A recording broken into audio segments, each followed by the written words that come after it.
One Heartswarming Eve by Caisius. Only chapter. One Heartswarming Eve. The snow fell calmly on the silent breeze, riding the still waves of the chilling wind until each flake found a new home amongst the many structures of the town. The sun rested on the edge of the horizon and waited for the moon to replace it for the coming night. No pony remained outside, having gone back to their homes to spend the night with their families, or heading off to sleep to prepare early for a heartwarming eve tomorrow. All except one pony, at least. Snow crunched and mounted small puffs of powder with each step the lone stallion took. Light flurries nestled in his dark brown mane, eventually melting and soaking his hair to be frozen in the night's chill. This would soon result in a terrible cold, he thought. He didn't mind so much. It was life as usual to him. He kept on towards the town in front of him. Ponyville, he believed, at a slow walk. He didn't expect much of a change of pace in this town compared to the last. He just passed through the town. No pony would recognize or acknowledge him, and he'd find a mildly comfortable place to sleep for the night. Somewhere in there he would have to find food. Whether that would be leftovers thrown away from that night's dinner, or a misplaced loaf of bread just in hoof reach, he didn't know. The brown stallion sighed as he shuffled through the growing layers of snow. He hadn't always been like this, a wandering pony who had to steal to live. No, he'd once had friends, a wife, and a well-paying job to support her. But he soon learned that fate's wheels didn't always turn the way he would like. Every window he passed was like a portrait of his past life. Families conversed and erupted in joyous laughter. Every one of them paid no attention to the problems in the outside world. They were all happy and shielded by the love they shared for one another. Phantoms of his past memories would invade those homes, replacing the ponies that made up the scenes with those that he once knew. A simple family of three, huddled together by a cozy fire, were banished from his vision, replaced by his parents and a much younger him. His father read from a book aloud, so he and his mother could hear. It was all silent to the stallion, but he knew the story must have been funny, because the whole family laughed. His younger self was the last to stop giggling, but he kept a smile. His happiness. The memorable scene faded, replaced by strangers. He tried to smile at their joy, but he couldn't help but frown at his own misfortune. That was no longer his life. Window after window shared the same joyous, innocent sense of gathered families basking in their company's love. None of them paid the wandering stallion any mind. He was a ghost among the snow, an apparition that never existed in their lives. He wanted to look away from the happy scenes, to just retreat into the numbing fog of ignorance. But even in the snow beneath his hoofs he could see their smiles, just so he would look back to those portals to unreachable happiness in a hope that a little of their joy would reach him. An aroma caressed the stallion's nostrils, wafted from across the wind and out of what appeared to be a large gingerbread house. It was quite an interesting design for a building, but, given that the pleasant aroma was that of baked goods, not surprising. Perhaps he would be terrible enough to offer him a small bite of eat. He was hesitant at first, but a not-so-silent grumbling from his stomach urged him forward. He approached the door and raised a hoof to knock, but stalled. Would they even answer? Well, of course they would. Some pony was obviously home, but how would they react? If it was anything like his past through Carolot, he'd probably be run off. Not every pony was unkind, and he knew that. But his last stop at a bakery had left a bad taste in his mouth, literally. The owner obviously had not been pleased with his reaction, because he was chased off with a broom. That baker's temper was hotter than his oven's. It was unfair to assume that this baker, or the family, would be as unpleasant as that, but still, he hesitated. It would save a lot of trouble if he just moved on. With a sigh, he lowered his hoof and retreated from the doorway. He bowed his head and turned, ready to continue his aimless voyage. But something caught his eye. In the window, a pony stared out at him, her smile warm, and her blue eyes welcoming. Her mane was like cotton candy, as fluffy as a pillow, he thought. The mare waved at the stallion, catching him off guard. He slowly raised his hoof and mimicked her motions. Her smile widened and she disappeared from the window. Well, so much for that. At least he was finally able to wear a genuine smile, even if it had been for only a moment. The stallion turned back toward the road to continue his journey. Ah! The stallion shouted, stumbling backwards into the snow. He could hear giggling coming in from him. Did I scare you? I scared you, didn't I? The now severing stallion looked up at the giggling pony. She was the same mare he had just seen in the window, though now more clear. Her energy was contagious, willing to get back on his hooves, and her smile. It was a beautiful sight in this dreary world. She continuously hopped around him in utter joy. He cleared his throat nervously, causing this new mare to stop her hopping mid-hop. Um, uh, who are you? The pig mare plopped to the ground and smiled. Oh, right, sorry. My name's Pinkie Pie. What's yours? Pinkie Pie, huh? Well, my name is, it's Dream Chaser. But you could call me Chase.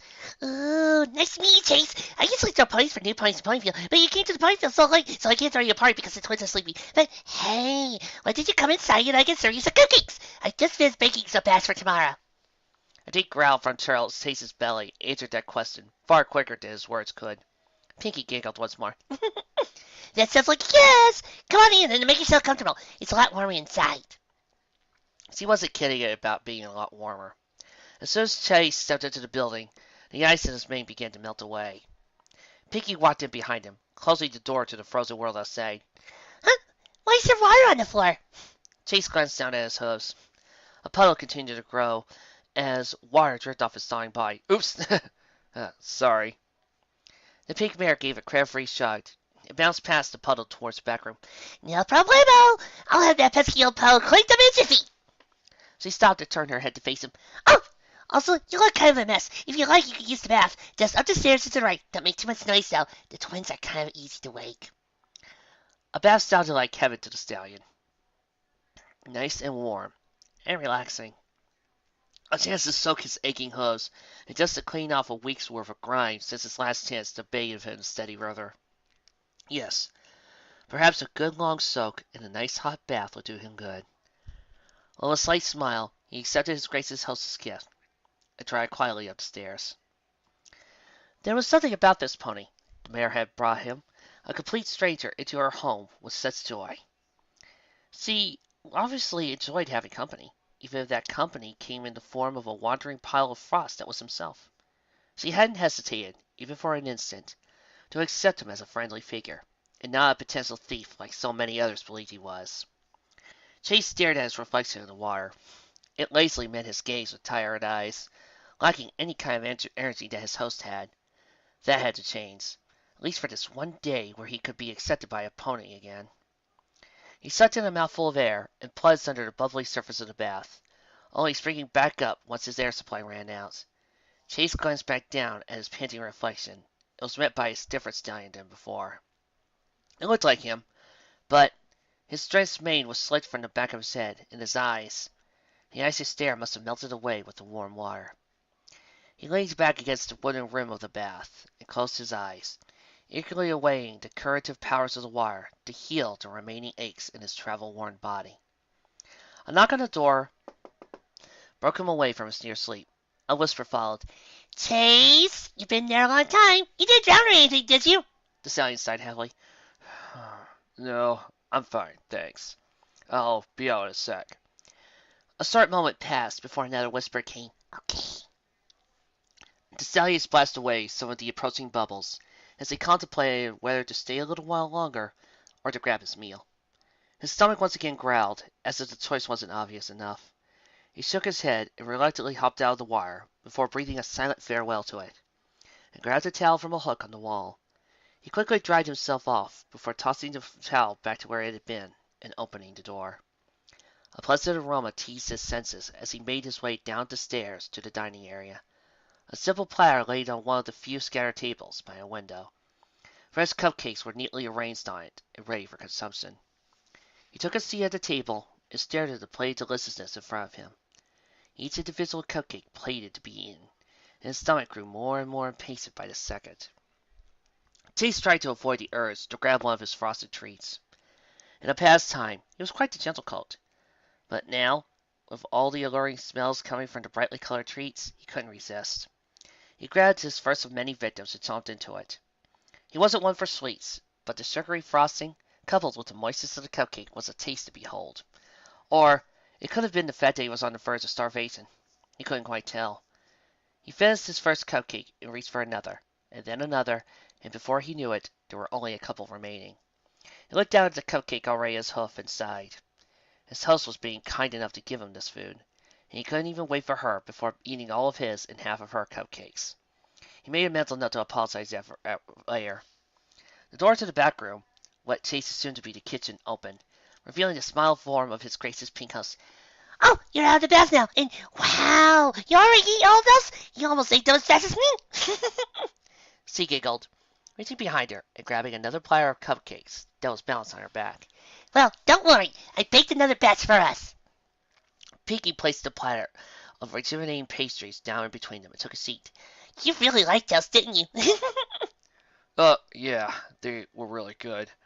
Sorry for eating all the... Wait, why are you laughing? The answer came when he noticed his reflection in the window, wearing a beard of many colored icings. Oh! He blushed and reached for a napkin to wipe the mess away. Aw, no biggie, Pinky chirped. Happens to me all the time. Chase placed the napkin down and rested his head on his hoof and stared out into the white blanket outside. The snow had already exponentially grown heavier. His hoofprints from only an hour ago had already been completely covered in a fresh powder. He silently thanked Celestia for this early heartwarming gift. He glanced back at Pinky, who was happily munching away on her first cupcake. He cleared his throat. So, is this your place? Pinky swallowed her treat and shook her head, reaching for another cupcake. Oh no, Mr. and Mrs. Cake own this place. I just live and work here.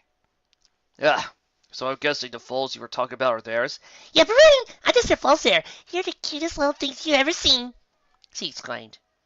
His smile must have been contagious, because he couldn't help but do the same. He could tell this mare loved ponies. She was just so happy and carefree, and always seemed to be in high spirits. It was refreshing. He glanced back at the window and watched the snowflakes fall. His eyes grew heavier, as if the weight of the snow was building up on him. Soon, his eyes would collapse under the pressure, and he'd be in a land of dreams and nightmares. The supports that kept him awake slowly gave him away. His head began to shut downwards. That is, until a new support was mentally placed in his mind. Pinky's voice. So, where are you from, Chase? The stallion flinched and removed his hoof. I'm from Philadelphia. Ooh, the wearer whistled. That's far away. How did you get here? Oh, that was a silly question. You probably took the train. Chase sighed and slowly shook his head. No, I didn't take the train. I walked. What? Piggy guessed. Why did you walk that far? Because I decided to. But why? The stallion sighed. Look, I don't need to be rude, but I'd rather not talk about it. Okay, but I still don't know why you would walk that far. It's complicated, Chase said, burying his head to his host. Please don't make me explain it. The pink pony sat back into her seat, ears wilting. Okay. The room grew quiet, an eerie kind of quiet that reminded him of lonely nights wandering the empty fields of Equestria. The only sound to occasionally break the silence was the whistling of the growing storm outside. Chase sighed and let his host drop back to the table. He looked up.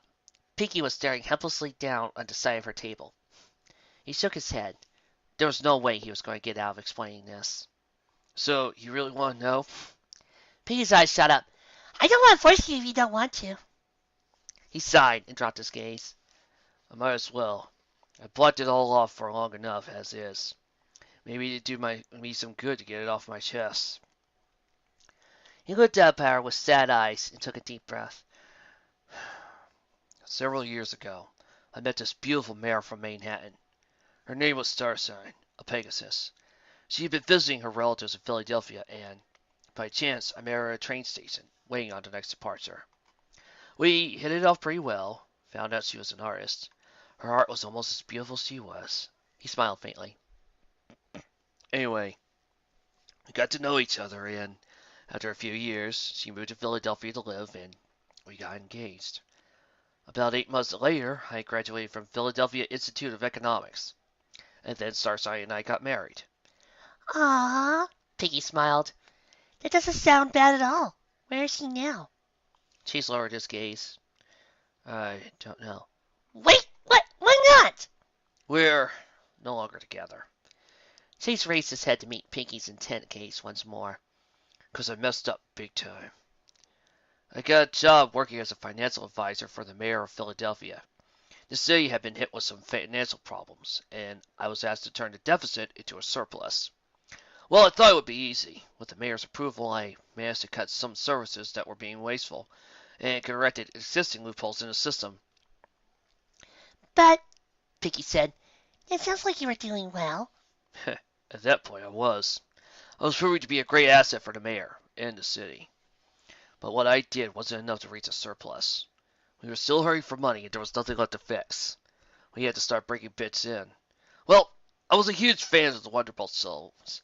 Having seen one once in Manhattan, I went to visit Starside. The stadium there had so many seats, and every single last of them was filled with adoring fans. That was my inspiration for the plan that would bring in money to Philadelphia. A stadium that would match or exceed the scope of the Manhattan Stadium. I brought the plans forth to the mayor, and he was intrigued, but also very apprehensive of it. You see, a stadium of that magnitude would bring in ponies from all across Equestria, true, but it would also cost a whole lot of bits. Millions of bits easily. So it was a risky move. But the mayor had faith in me. He gave the okay. Pinky placed the cupcakes he had been holding back onto the plate, having lost interest in it. What happened? Chase closed his eyes shut. "I messed up. I worked with many ponies on choosing a space for the stadium and signed a check. Well, on one day we had problems. The wrong materials were brought and delivered to the construction site, so we had to buy more and put what we had away in storage. The problem with that is we spent more money than we needed on supplies, and we had to rent space for the unused ones. That costs money over time. One problem led to another and then to another, which was beginning to spell out disaster. There was an accident on site that resulted in a few ponies getting injured. No deaths, thankfully. But that had been costly to us as well. We paid for their medical bills, and our project fell off further track. When it was all said and done, we finished the project several million bits more in debt, and failed to meet the target completion date. To top it all off, the stadium failed to bring in the income needed. The city was in a very bad state financially. Because of this, because I was the one to sign the check, I lost my job." Chase slammed himself against the table, causing the remaining 2 cupcakes to tip over on the platter. Having something like that on my resume made it impossible to find more work. No pony wanted such a risk taker under their employment. Eventually, Starsign had enough. All I could see in her eyes were pain and sadness.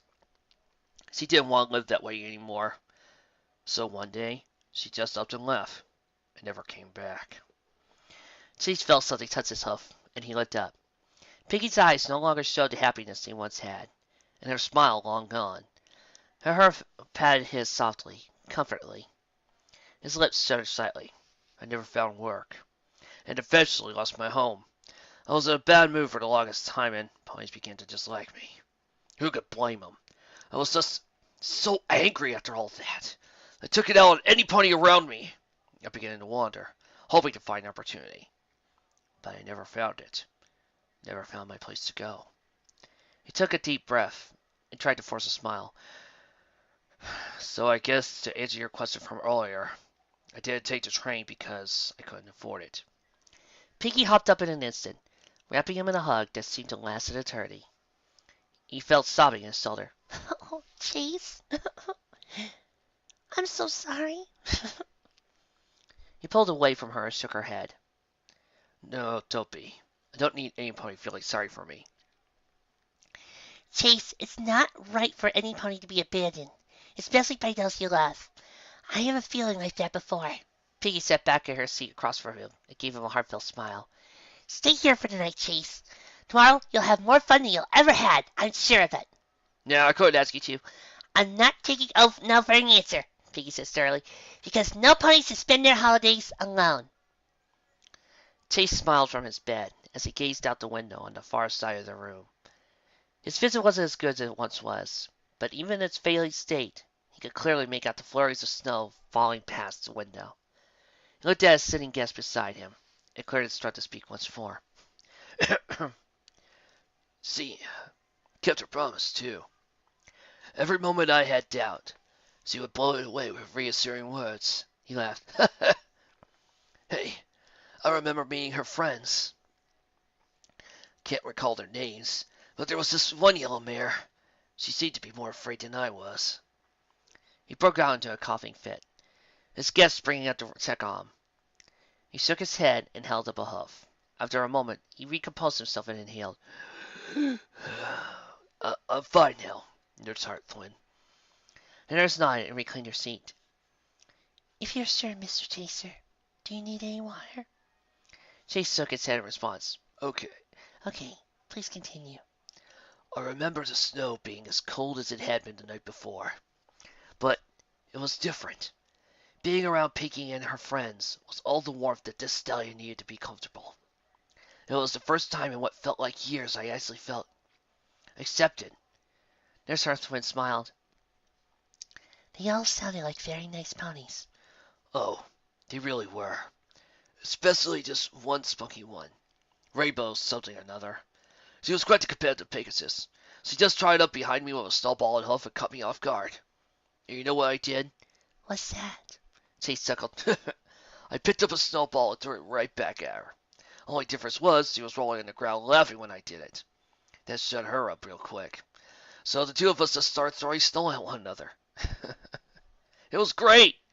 Then the others joined in, followed by Pinky and this cannon filled with snow. He shook his head, smirking at the thought. It's pretty unfair, you know. Bringing a cat into a whole fight. But the snow hit everybody but me, and she just winked. The others didn't stand a chance. He broke out into another coughing, laughing fit, this time accepting the invitation for water from the nurse. He took a sip from the glass and sighed, giving it back to Hearthwind. Thank you. The rest of the day was filled with excitement and laughter. By the end of it, Pinky and I were the only ones left. I told her like it was. I had the best day of my life. He smiled at his nurse. How could I not say that? Coming for such a terrible ordeal. I'm sure you think the same thing. But as we sat beneath the protection of the tree, she told me something. She said I should follow my heart. It was a totally different tone than what she had when I met her, but it made sense. So that's what I decided to do. My heart told me to find Sun's star sign, apologize for everything, and try to restart my life. That's very nice. Nurse Hearthwind smiled. Did you? Nope, I didn't. Why not? Because that's not what my heart really wanted. Well, I thought it did. He sighed. Piggy didn't want me to go at first, but I felt I needed to. Maybe it was to complete myself. I've got no clue. But before I left, she told me she would find me again to make sure I found my happiness. She made a pinky promise on that. Chase got Hearthwind's sky blue eyes and stare. It'll be 32 years ago, this heartwarming eve, and she's never found me. I don't know if she forgot about me and moved on, or what. But I know I never forgot her. I never could forget her, even during my travels.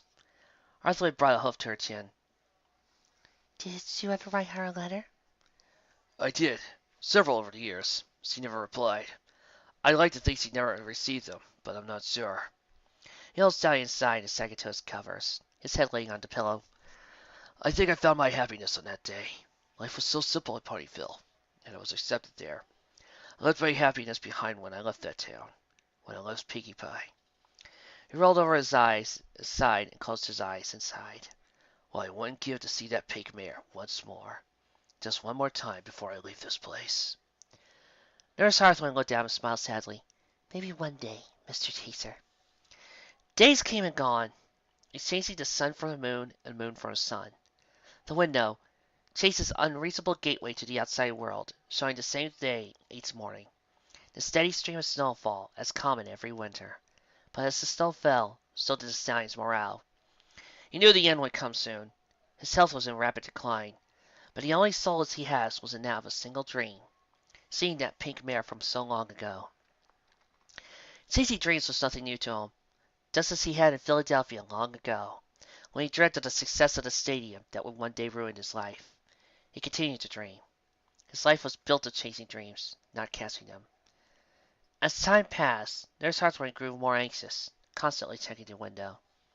Chase didn't know why, but he didn't care much either as spikes of pain began to rattle his body. All any pony could do was leave him to the will of the pain medication, which occasionally worked. The eve of Hearthwarming proved to be most difficult for Chase, not because of his shattered health threatened to fail him soon, but because it finally hit him that the pink pony from so long ago would never show up. He closed his eyes in resignation. He was tired chasing after unreachable dreams. It was time to rest as it come to his fate. Whispering tickled his ears. His mind must have been failing him now. That voice, it sounded like, no, just hallucinations from the medications. Or perhaps a final gift from Celestia to ease his pain. Chase? His eyes shot open and darted to the door. It opened, and by the feel of the fluffy pink mane, he knew she actually found him. She stared at him with teary eyes, but that smile he remembered, and cracked a grin in response. Chase, she whispered, walking to his side. What happened to you? She didn't bother to wait for a response. She grabbed him into the softest hug she could for the fragile stallion. Chase took a ragged breath and spoke of the best of his ability. It was barely decipherable at first, but after a couple more tries, he managed it. You okay? Piggy sniffed, pulling away from Chase and sitting on the bedside chair. Of course I did, silly. She leaned forward. You know, I never forgot the day you walked by the shop. I spent these 32 years looking for you nonstop. She smiled. Because I never break a pinky promise. Chase spent his remaining hours in the comfort of Pinkie Pie's company, giving ragged chuckles at the mare's jokes and listening to her stories as intently as his mind would allow. Until his final moments swore upon them, Pinkie held his hoof in his own, wiping away his tears, fighting back her own. But for his sake, she held on to her smile. And as he closed his eyes for the very last time, he treasured that smile. The very smile that changed his life on that one heartwarming eve.